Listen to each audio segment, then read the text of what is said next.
Parcel নিয়ে রওনা দিলাম। একটা পার্সেলের ওজনই আছে এখানে 6 কেজি। ওই যে দেখো নিচে, আর তার উপরে বেশ কয়েকটা ছোট ছোট। তো ও তো একদমই ধরতে পারবে না, আর আমি ওকে ধরতে দিচ্ছিও না। তো এখান থেকে 2 মিনিট হেঁটে তারপরে রিক্সা ধরবো।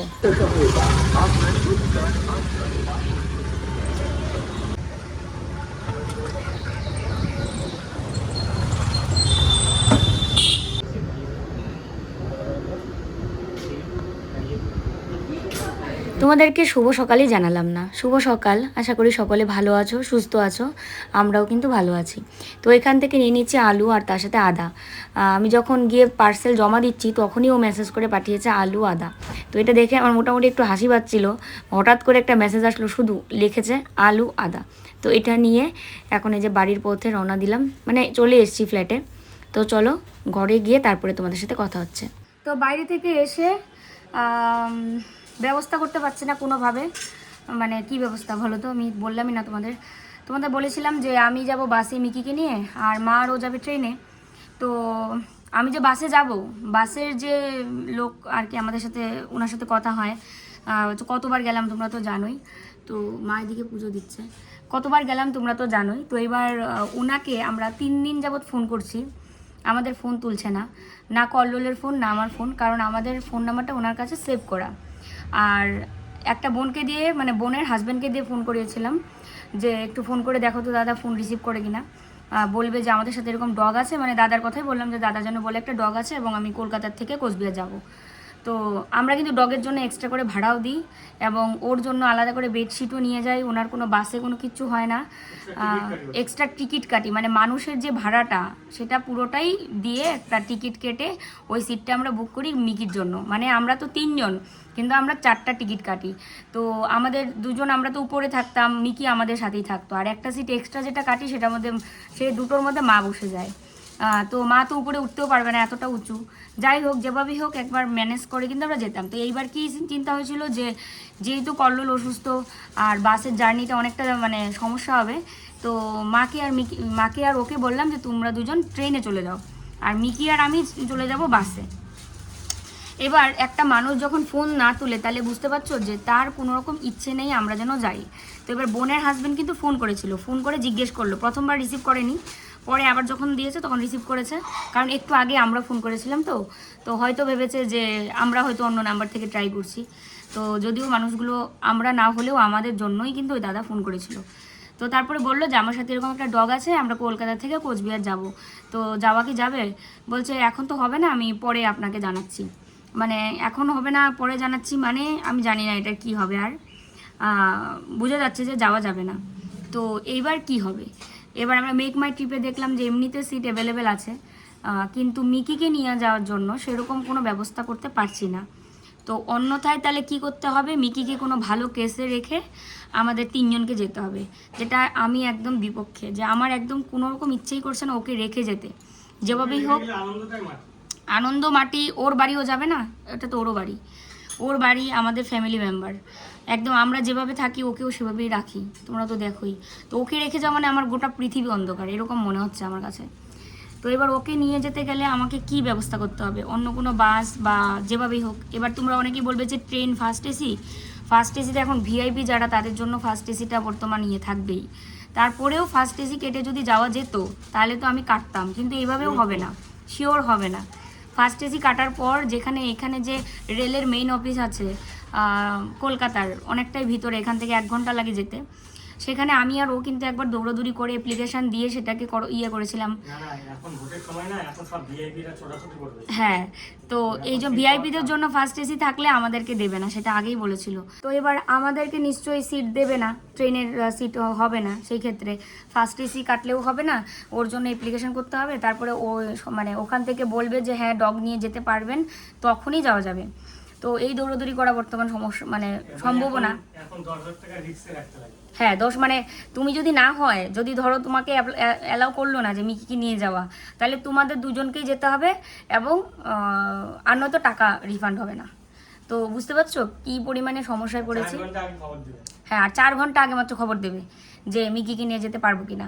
এর আগের বার যখন করেছিলাম তখন তো আমরা কি খুশি লাফানি যে হ্যাঁ মিকিকে নিয়ে আমরা যেতে পারবো। তো মার জন্য কেটেছিলাম সেকেন্ড এসি আর আমাদের জন্য ফার্স্ট এসি, এবং মাকে এনে আমাদের এখানেই রেখেছিলাম পরে। আর কল্লোল গেছিলো মার ওখানে মনে হয় না, 3 জন একসাথে ছিলাম, মনেও নেই আমার। হ্যাঁ 3 জন একসঙ্গে ছিলাম কষ্ট মষ্ট করে, আমি আর ও একটার মধ্যে আর মা একটাতে, আর সেকেন্ড এসি পুরো ফাঁকা, এরকম করে গেছি। তো কি বলতো যে একটা ভীষণ জ্বালায় পড়েছি। আর আমাদের বাড়িতে একজন আন্টি আসতে চলেছে, একটু পরেই ফোন করেছে ওকে দেখতে, আসলে পরেই তোমরা দেখতে পারবে কে এসছে। আর একটা বড় সমস্যা, মানে চতুর্দিকে সমস্যা বর্তমান, গ্যাস শেষ হয়ে গেছে কালকে। তো মিস কল করেছি, এবার বলছে 1 সপ্তাহের মধ্যে আসবে। 1 সপ্তাহের মধ্যে আসলে দেখবে আমাদের বাড়ি ফাঁকা, যদি আমরা কেউ না থাকি, কারণ আমরা তো এই 2-3 দিনের মধ্যে বেরিয়ে যাব। এবার ইন্ডাকশানে রান্না করতে হবে। আর ছোটো গ্যাসে সকালবেলা চা বিস্কুট হয়েছে, ছোটো গ্যাসে চা হয়েছে, সবাই মিলে চা বিস্কুট খেয়েছি। আমি গিয়ে পার্সেল জমা দিয়ে আসলাম। আজকের পার্সেলের ওজন শানু ওটা 6 কেজি একটাই। হ্যাঁ, একটা বড় পার্সেল ছিল, উনি একসঙ্গে অনেকগুলো নিয়েছে, আরও আছে ওনার প্রোডাক্ট আমাদের ঘরে। তো এবার উনি বাড়ি ছিলেন না, তো সে কারণে সবার কি হোল্ডে রেখেছিল, এবার মানে জমা ছিল, এবার পরপর সব পাঠাতে হবে। এখন আজকেরটা 6 কেজি, এবার ওকে তো আমি ভারী টানতে দিচ্ছি না, পার্সেলের ওইটা আমি আর ও দুজনে মিলে করেছি, আমি ঘুরিয়ে ঘুরিয়ে দিয়েছি, ও টেপ মেরেছে, আর বাকিগুলো ও সব প্যাকিং করে দিয়েছিল কালকে রাতে। তো জমা দিয়ে আসলাম। আজকে তো আমাদের শনিবার হাফ বেলা ছিল, মানে ইয়া করা যাবে না, পরে গেলে আর হবে না, তাই তাড়াতাড়ি গিয়ে জমা দিয়ে আসলাম। আর মা এদিকে হচ্ছে পুজো দিচ্ছে, আমি এখন গিয়ে মুড়ি আর পায়েস বাড়ি, কালকে যে পায়েস করেছিলাম মুড়ি পায়েস খাই, খেয়ে রান্না বসাবো ইন্ডাকশানে। চলো আপডেট, সকাল থেকে তোমাদের অনেক কিছু বলে ফেললাম, কিন্তু সমাধান তো কিছু হচ্ছে না। এই ভিডিওটা তোমরা যখন দেখবে তখন হয়তো তোমরা অনেক কিছু আমাদেরকে আইডিয়া দেবে, আর তোমাদের আইডিয়াতে আমাদের অনেক ভালো হয়। সেটা আগাগোড়ায় আমরা যে কোনো সমস্যায় পড়লে তোমাদের সঙ্গে শেয়ার করলে সেই সমস্যা থেকে আমরা বেরিয়ে আসি। সেটা একেবারে যতদিন আমরা ইউটিউবে আছি ততদিন আমরা এটা খেয়াল করেছি। তো প্লিজ এই ভিডিওটা দেখার পর তোমাদের মাথায় যা আইডিয়া আসবে সেটাই কমেন্ট করবে, ঠিক আছে? চলো। তো এই যে দেখো অল্প অল্পই পায়েস নিয়েছি, কারণ অল্পই করেছিলাম। এটা হচ্ছে মার জন্য রেখেছি, এটার মধ্যে মুড়ি মাখিয়ে যা লাগবে দারুণ লাগবে। এটাই তো, হ্যাঁ আনো, তাড়াতাড়ি তাড়াতাড়ি ধরো, তাড়াতাড়ি খেয়ে নাও। তো সকালে খাওয়া দাওয়া করে নিয়ে ভাবলাম ঘরটা একটু গুছাই। তার মধ্যে এই যে এই কদিন একটানা মানে এত বিজনেসের চাপ, যে কারণে প্রোডাক্ট মনে করো ঘরে আসলে এদিকে সেদিকে রাখা হয়, সেগুলোও আবার গুছিয়ে রাখতে হয়। তো ওই যে একটু আগে ওই ঘরের যে চেয়ারটা দেখতে পাচ্ছ মার ঘরে, ওই জায়গার মধ্যে পুরো প্রোডাক্টে মানে একদম ভর্তি ছিল। তো সেগুলো গুছিয়ে সব রেখে রেখেছি, কারণ ওই যে নিচে রাখা হয়, মানে অনেককে ছবি টবি দেওয়া হয়, আর ধরো লাইভ করে বেরিয়ে সবগুলো যারা মনে করো যারা নিয়েছে তারা তো নিয়েছে, বাকি যাগুলো থাকে সেগুলো রাখা হয়। তো সেগুলো আবার পরের দিন র্যাকে গুছিয়ে রাখা হয়। তো সেরকমভাবেই আর কি র্যাকে গুছিয়ে রাখলাম। আর তার সাথে এদিকে যে আমার কাপড় চোপড়গুলো ছিল এগুলো একটু ভাঁজ করে মডিউলারে রেখে দিচ্ছি। আর কেউ আসলে যদি এসে দেখে ঘর দুয়ার এমন, তখন কেমন লাগে? এমনিতে তো আমি সব কিছু গুছিয়ে রাখি, তার মধ্যে যদি আবার এই একটু আধটু যাই থাকবে সেটাও আমার ভালো লাগবে না। তো কয়েকটা কাপড় নিচে রেখে দিলাম, এগুলো ধুতে হবে। আর এই কাপড়গুলো সব আর কি আলমারিতে যাবে, আর বাকিগুলো মডিউলারে রাখলাম। তো চলো ঘর দরটা একটু ঝাড়ু দিয়ে নিই, পরে আসছি কথা বলতে।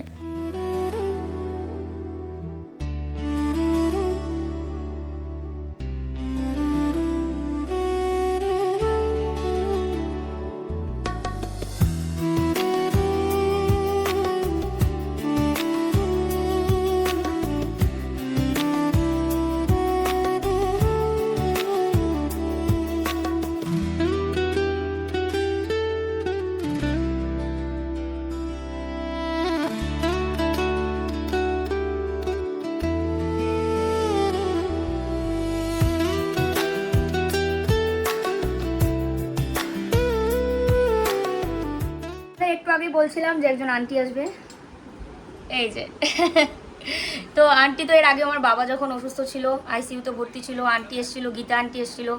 তো অপারেশনের দিন আসার কথা ছিল, বিশেষ কারণে আসতে হ্যাঁ হ্যাঁ হ্যাঁ, ওর অপারেশনের দিনেই আন্টির আসার কথা ছিল, যে আমি যাব আগের দিনে আমাকে বলেছিল। তো ওনার একটা পার্সোনাল সমস্যার কারণে আর আসতে পারিনি। যাই হোক আজকে এসছে, খুব ভালো লাগছে। কিন্তু বলছে কি আমি একদম অল্প খাবো, আইসক্রিমটাও খেতে চাইছিল না, জোর করে দিয়েছি, ডায়াবেটিস পেশেন্ট বলছে। তো আর বলছে কি 10 মিনিটের জন্য এসেছি। দেখো তো এত কম সময় আসলে হয়, এত কম সময় আসলে হয় না। আমি জাস্ট কল্লোলকে একটু দেখতে এসেছি, সেটা বুঝেছো? আর আমাকে না, না না, আমি কল্লোলকে দেখতে এসেছি। কষ্ট পেলাম, এমনিতেই কষ্ট সবাই পেলাম। বলে আমি ময়ের ফ্যান, মইকে প্রমোট। শোনো শোনো, মৌকে ভালোবাসে না, ক্রিয়েশন অফ মৌ চ্যানেলে কমাই আসছিল, তাই না? তোমার খুব ফ্যান সে কারণে। বেডশিট দেখতে চাইছিল তো, হ্যাঁ।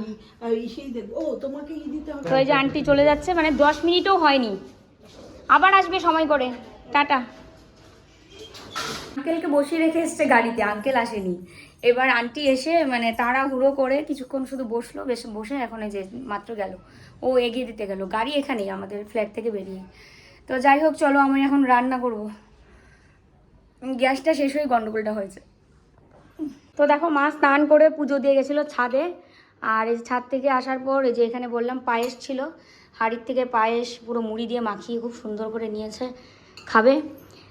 আর আমি এতক্ষণ কি কাজ করে বুক ব্যথা করছে জানো, এগুলো বের করে নিয়ে আসলাম, দিয়ে এসে এই জায়গাটা পুরো ফাঁকা করেছি, এগুলো সব এখানে ছিল, এখানে রাখলাম, দিয়ে এই জায়গাটা একটু সুন্দর করে মুছে টুছে করলাম, দিয়ে এটাকে এখানে সেট করলাম ইন্ডাকশানটাকে।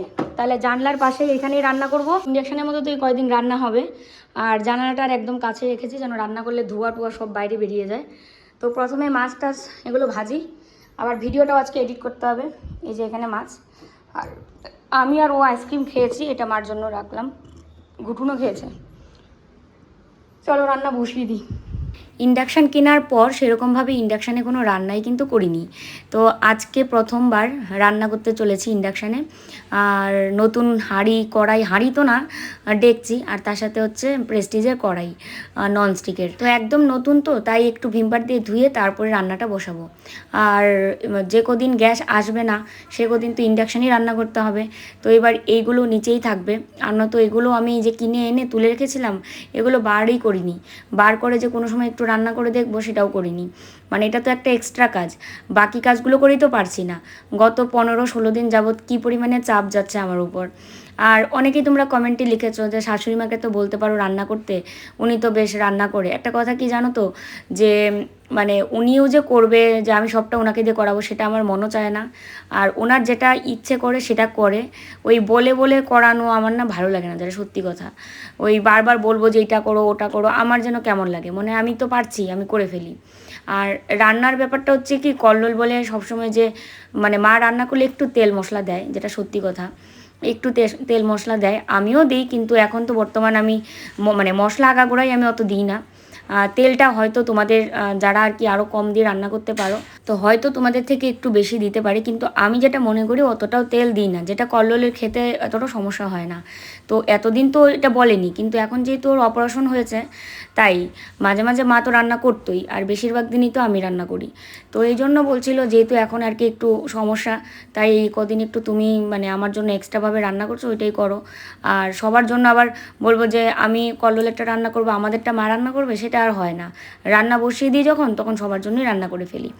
আর এই যে সবচেয়ে বড় কথা তোমাদের এটাই বললাম, যে বলে বলে করানো যে এটা করো ওটা করো, এটা আমার দ্বারা হয় না। এবার যে যেটা করতে চায় সে সেটাই করুক, সেটাই আমার কাছে মনে হয়। যে বলে বলে করাবো নিজেকে ছোট মনে হয়, খারাপ লাগে। তো যাই হোক, দেখো আমি এখন মাছগুলো দিয়ে দিচ্ছি, তেলটাই গরম হতে অনেকক্ষণ সময় লাগলো। আর ইন্ডাকশানে যেটা দেখা যাচ্ছে একটু মনে হয় দেরি হবে রান্না হতে, তো তারপরেও তো হবে, মানে না খেয়ে তো থাকতে হবে না, এই আশাটাতেই আর কি রান্নাটা বসিয়ে দিয়েছি, এবার হতে থাক টুকটুক করে। মাছটা বসালাম, মাছটা ভাজছি, তরকারি বানাবো, তারপর লাস্টে ভাত বসাবো। আর ভাত রান্না করার জন্য তো এটাও নিয়ে এসেছিলাম, স্টিলের এরকম একটা ডেকচি বলে এটাকে, আমরা বলি সসপ্যান। তো এক একটা জায়গার এক একটা ভাষা। যাই হোক, এবার গ্যাস কোন দিন আসবে তার কোনো তো ঠিক নেই। আর ও সমানে ফোন করেই যাচ্ছে টিকিট বুকের জন্য, কিন্তু কোনোভাবেই টিকিট পাওয়া যাচ্ছে না। লাস্টে ওই বাধ্যতামূলক হয়তো মাকে আর ওকে যেতে হয় নাকি, আমিও যাবো সাথে, আর টিকিটও হয়তো যাওয়া যাবে না, ভালো লাগছে না কিছু। তো আমার তো কাঠের খুন্তি ছিলই, আর কাঠের খুন্তি দিয়েই কিন্তু এই কড়াইটাতে রান্না করব। এটা বেশ সুন্দর কড়াইটা এবং দামিও। রান্না করছিলাম ইন্ডাকশানে, ফট করে কারেন্ট চলে গেল। মানে আজকে আমাদের ভাগ্যটা চিন্তা করো, শহরের বাড়ি, এইটাও যদি এখন শেষ হয়ে যায় না খেয়ে থাকতে হবে। এবার এইটার মধ্যে বসিয়েছি, এখন এটারও গ্যাস যেরকম ডিম ডিম করে জ্বলছে, এবং অনেক দিন যাবত এটা একবার যে গ্যাস ভরিয়ে এনেছি আর কিন্তু কোনো ভরিনি। এবার এটা শেষ হলে তাহলে বোঝো না খেয়ে থাকতে হবে, আর নয়তো হোটেল থেকে খাবার এনে খেতে হবে। তা আবার কল্লোল হোটেলে খাবার খাবেও, মানে কি একটা অবস্থা ভাবতে পারছি না আমি। আজকে এখনই কারেন্ট যেতে হলো, রান্নাটা মাত্র বসালাম, সব কিছু মুছে টুছে গ্যাসের সিলিন্ডার রেডি করে বসালাম, তারপরে দেখলে তো রান্না করছিলাম, এখন আবার কারেন্ট আসলো, এখন আবার ওই সিলিন্ডার নিচে রেখে এখন আবার ওই ইন্ডাকশানে বসিয়েছি। আজকে বুঝতে পারছি খাওয়ার ওই 5টার মধ্যেও হয়তো ভাগ্যে জুটবে না খাবার। ওই যে দেখো মাছ ভেজে তুলেছি, আর এই যে লাউয়ের তরকারি বানাচ্ছি। মৌরি আর গোটা জিরে ফোড়ন দিয়েছি, আর জিরে আর হলুদটা জল দিয়ে ভিজিয়ে রেখেছিলাম। দিয়ে যে এখন এটাকে ভালো করে একটু কষিয়ে নিচ্ছি। ইন্ডাকশানে না প্রচুর দেরি হয়, আমার এটা 1200 ওয়াটেরই কিনেছিলাম, হাইয়েস্ট 1200ই হয়। যাই হোক ইন্ডাকশানে একটু দেরিই হয় নর্মালি এমনি সিলিন্ডারের থেকে, সিলিন্ডারের আগুন থেকে। যেমন সিলিন্ডারের রান্না চুলার থেকে দেরি হয়, মানে ওই লাকড়ির চুলা, তো আস্তে আস্তে যত আপডেট তত দেরি। তো তরকারি নামিয়ে নিয়েছি, এই যে এখানে লাউয়ের তরকারি, আর এখানে হচ্ছে করছি পেঁপে আলু দিয়ে ওই মানে জিরার গুঁড়া, গোটা জিরা, আদা এগুলো দিয়ে একটা সবজি করছি। মানে শুক্তা কী বলে, শুক্তা রান্না করতে তো অনেক সবজি দরকার, কিন্তু আমি আলু পেঁপে দিয়ে একটু এমনি ভাজা হবে না আর কি, এটা এরকম একটু করছি নর্মালি যেন খাওয়াটা যায়। আর সাথে ভাতটা কোথায় বসিয়েছি দেখাও, তোমাদের দেখাচ্ছি, তাহলে এটাই হয়ে যাবে। ভাতে উতলাতে ভাত অনেক করে বসিয়েছি, এখন উতলাইনি, ভাত হতে হতে মানে ভাত উতলাতে এটাই হয়ে যাবে। এই যে ভাত এখানে বসিয়েছি সিলিন্ডারে, ছোট সিলিন্ডার, এটা এমন সিলিন্ডারেই এটাকেও আবার ইয়ে করতে হবে। ওই যে দুদিন আগে এগুলো সার্ভিস করলাম না ওভেন, এই ওভেনটাকেও সার্ভিস করতে হবে। সিলিন্ডারের উপরে যে ছোট ইয়েটা আছে, এই চুল্লিটা, এটার জন্য মনে হচ্ছে আগুন বেরোচ্ছে না। এবার এটাতে ভাত বসিয়েছি যেন তাড়াতাড়ি হয়। ও স্নান করে চলে এসছে, আর এখন কটা বাজে তোমাদের দেখাচ্ছি, দেখো। তো কি করব আর, মানে একটার পর একটা ঝামেলা চলছেই। পার্সেল দিয়ে এসে রান্না করব, গ্যাস শেষ, তারপরে তো শুরু হয়ে গেল এইসব, কারেন্ট গেল, আবার কারেন্ট আসলো, মানে আর ইন্ডাকশানে তো দেরিও হয় রান্না করতে, তো এই আর কি। তার মধ্যে আবার একটা টেনশন, বাড়ি যাওয়া, কীভাবে কি ম্যানেজ করতে হবে। 14 জায়গায় ফোন করা হচ্ছে, একবার কেস সেন্টারে ফোন করা হচ্ছে, কেসে যেন মিকিকে রাখা যায়, আবার বাসের সার্ভিসের ওখানে ফোন করা হচ্ছে যেন বাসে নিয়ে যাওয়া যায়। আর ট্রেনে তো যখন তখনই আমরা স্লিপার বা এসি বুক করে আমরা যেতে পারবো, কিন্তু ঘুটুনের কী ব্যবস্থা হবে, ওটার জন্যই তো বেশি এত টেনশন হচ্ছে। তার মধ্যে আবার এই কাজগুলো করতে করতে ভিডিওটাও এডিট করেছি, ভিডিও এডিট করে আপলোডে বসিয়েছি। এখন পাবলিক করতে করতে ওই তো 3টার সময় তো ভিডিও দেওয়া হলোই না, 4টার বেশি বাজবে। দেখো ভাতটা এখন আবার এখানে বসিয়েছি, এই চুলাতে থাকতেই উতলেছিল, কিন্তু দেরি হচ্ছিল, এরকমভাবে মানে উতলাচ্ছিল না, এই জন্য আবার এখানে বসালাম। আর তরকারি হয়ে গেছে এদিকে, এই যে আলু পেঁপে দিয়ে এরকম একটা পাতলা অল্প ঝোল দিয়ে, আর এই হচ্ছে লাউ দিয়ে মাছের ঝোল। তো ভাতটা হলেই হলো, তারপরে স্নান করে আসবো। তো দেখো ভাত হয়ে গেছে, আর আমি ভাতের মাঠটা ছেঁকে আবার একটু ইন্ডাকশানে কম আঁচে বসিয়ে রেখেছিলাম, যেন নিচের দিকে যদি মাঠটার থাকে সেগুলো একটু শুকিয়ে যাবে, তাহলে ভাতটা ঝরঝরেও হয় আর খুব সুন্দর হয়। আর যেটা দেখলাম এই স্টিলের মানে ডেকচিতে ভাতটা খুবই সুন্দর হয়েছে, হাঁড়িতে একটু কেমন যেন হয়ে যায়, মানে অ্যালুমিনিয়ামের হাঁড়িতে। আর তোমরা একটু কমেন্ট করবে তো যে স্টিলে রান্না করে খাওয়া কি মানে খারাপ নাকি অ্যালুমিনিয়াম ঠিক আছে, একটু কমেন্ট করো তো। তো রান্না তো শেষ, এবার হচ্ছে ইন্ডাকশান এগুলো মুছে টুছে সব রেখে দিচ্ছি, আর তারপরে এই বাসনগুলোও মাজতে হবে। তারপরে স্নান কখন করব, যে ওকে বলছি রান্না হয়ে গেছে খেয়ে নিতে, কারণ রান্না হতেই এত সময় লেগে গেল, আর ওকে খেতে না দিলে আরও বড্ড বেশি দেরি হয়ে যাবে, ওই জন্য ওকে বললাম খেয়ে নিতে। দেখো ওকে ভাত দিয়ে দিয়েছি, ও খাচ্ছে, আমি স্নান করে এসে তারপরে খাবো। আর আন্টি কী কী নিয়ে এসছে আমি দেখিনি, যে এখন বার করছি, তো চলো দেখি কী কী নিয়ে এসছে, সেখান থেকে ঠাকুরের এখানেও নিয়ে রেখে আসবো আর কি। এই যে বার করলাম আর কি, এখানে মিষ্টি মনে হচ্ছে, মিষ্টি আছে, এটা মিল্ক কেক মনে হয় বলে, আর হচ্ছে এখানেও মিষ্টি, এত মিষ্টি নিয়ে এসছে। মিষ্টি আমি খেতে ভালোবাসি, কিন্তু কল্লোল তো এত খাবেও না এখন। এটাতেও রয়েছে মিষ্টি, আর এটাতে মনে হচ্ছে ফল আছে, তো ঠাকুরের এখানে তো রাখবই। ইনিও এসছে দেখতে, ইনারও মিষ্টি প্রিয়। কি গুটন, গুটনটার মন খারাপ, যতই বলো ঘরে আমরা কথা টথা বলছি, বুঝছো না শানু? ও ঠিকই বুঝতে পারে। তুমি যাবে না গুটন? যাবে? ওরে বাবালে,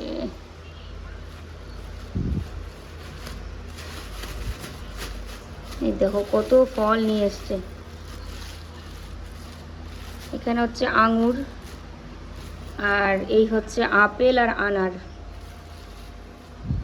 তো আপেল রেখে আসি ঠাকুরের এখানে, আর আঙুরগুলো এমনি রাখলে কি নষ্ট হয়ে যাবে? তো এই যে নিয়ে নিলাম আঙ্গুর, আপেল আর হচ্ছে মিষ্টি, ঠাকুরের এখানে রেখে আসি।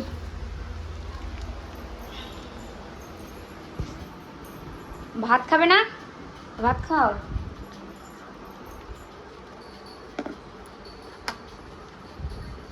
চলো এটার মধ্যে ফলটা রাখি।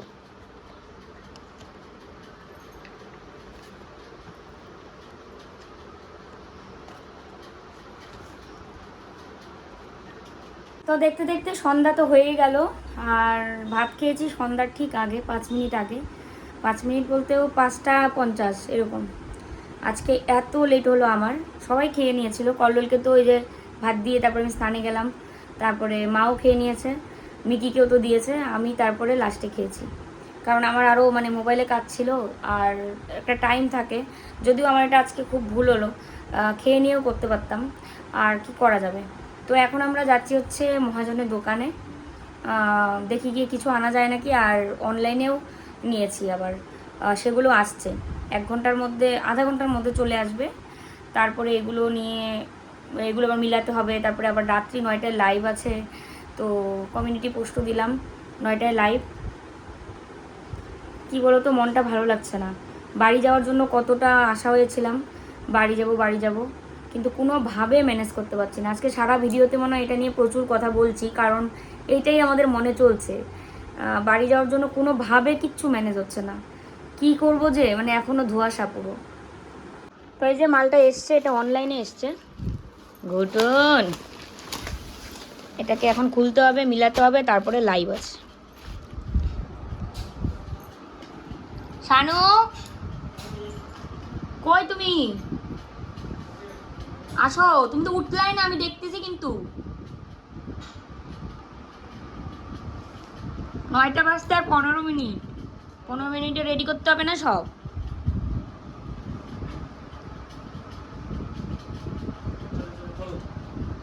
এখন যাচ্ছে হচ্ছে লাইভে, আর মালগুলো সবই করলাম, যে এখানে সব নিয়ে আসলাম, যে কোনগুলো নিয়ে লাইভে যাব। চলো, 9টার সময় যাওয়ার কথা ছিল, 9টা 5 হয়ে গেছে, 10 হয়ে গেছে 9টা। এইমাত্র লাইভ থেকে বেরোলাম, 10:15 বাজে। এই যে লাইভ থেকে বেরিয়ে বসলাম, ও হচ্ছে বুকিং নিচ্ছে, আর আমি লাইভ থেকে বেরিয়ে বসে পড়লাম। শরীরটা মানে ক্লান্ত লাগে না, লাইভে এতক্ষণ কথা, তার মধ্যে ব্যাপার নিতে হবে, গলাটাও ভালো না। তো চলো একটু রেস্ট নিই, রেস্ট নিয়ে তারপরে খাওয়া দাওয়া করবো। তো দেখো রাতের ভাতও আমি এইদিকে করে ফেললাম। দুপুরবেলা তো 1200-তে রান্না করেছিলাম, এখন 1000-এ করলাম। আর স্টিলের বাসন জন্য মনে হয় মানে বেশ কম আছেই, খুব ভালো হিটও হয়েছিল। আর এদিকে ভাত হয়ে গেছে, একটু পরেই খাওয়া দাওয়া করব। লাইভ থেকে বেরিয়ে না একটু শুয়েছিলাম, মানে কেমন যে লাগছিল আসলে এতক্ষণ কথা বলা, আর তার মধ্যে কি পরিমাণে গরমটা পড়েছে, এটাই হচ্ছে কারণ। তো মৌয়ের একটা নাইটি প্রাপ্য ছিল, তো এই মাল্টি কালার মোমবাতিটা ওটাকে খুব ভীষণ পছন্দ হয়েছে, তাই ওকে দিলাম। এগুলো নাইটি আর কি দেখানো হয়নি, 6 পিস দেখানো হয়েছে, 6 পিস সেল হয়ে গেছে। তো এগুলো ওই ঘরে ছিল, এখনও দেখানো হয়নি। তো ও হাতা সেলাই করছে, হাতা সেলাই করতে পারো? হ্যাঁ, আমি বলছি ওকে দর্জির কাছে নিয়ে যেয়ে সেলাই করে আমি তো দেবো। সেলাই পারি, এই দেখো এতটুকু হাতা লাগিয়েছি অলরেডি। বোঝা যাবে না? না, এই যে ও আচ্ছা আচ্ছা, ওই সেলাইটার সাথেই মিশিয়ে দিচ্ছি। হাতে সেলাই তো একটু বোঝা যাবেই, কিন্তু সেটা কোনো ব্যাপার না, হাতে এরকম একটা তলায় থাকবে। হ্যাঁ দর্জির কাছে নিলে না 20 টাকা দিলে লাগাই দিত, বা 10 যেটা টাকা দিলে। নিজে পারি, যাদের প্রচুর টাকা আছে তারাও নিজেরা পারলে সেলাই বাড়িতে সেলাই করে। তারপরে এই নাইটিটার নিচে দিয়েও একটু লম্বা আছে, যেটা বডি ফিটিং করতে হবে, একদম বেশি কাটকুট করতে হবে, সেটা আমি মানে দর্জিকে দিয়ে করাই। যেমন আজকেও একটা নাইটি দিয়ে আসলাম, যেটা চিত্রাবন দিয়েছে, ওটা দিয়ে এসছি নিয়ে। ওটা দেবে, তারপরে 20 তারিখে পরবো, এই আর কি। হাতা লাগানো ঠিক আছে? একদম পারফেক্ট, দারুণ লাগতেছে নাইটিটা। সামনে নিয়ে আসো। Wow super. এই যে সেলাইটা একদম কিচ্ছু বোঝা যাচ্ছে না, হয়েছে দুটো একদম পারফেক্ট। একদম পারফেক্ট। তাহলে আমি যে মানে পারি সেলাই, সেটা তো প্রমাণ হলো আজকে। প্রমাণ হলো তো, ওটা তো ঠিক আছে, কিন্তু এত সময় লাগলো যে তোমার? আমি তো আস্তে কষ্ট আস্তে হলো, করেছি। কষ্ট আমার হলো ওই কোনো জন্য? কষ্ট হয়নি, আমি এটা দিয়ে এনজয় করেছি। আচ্ছা তাহলে ঠিক আর আছে। কথা হচ্ছে, এর আগে না গোপালের ড্রেস বানাতে মনে নেই তোমার? তা তো আছে, কিন্তু ওই যে নিজের হাতে। খুব সুন্দর হয়েছে নাইটিটা। তাহলে নাইটের হাতাটা লাগিয়ে দারুণ লাগছে।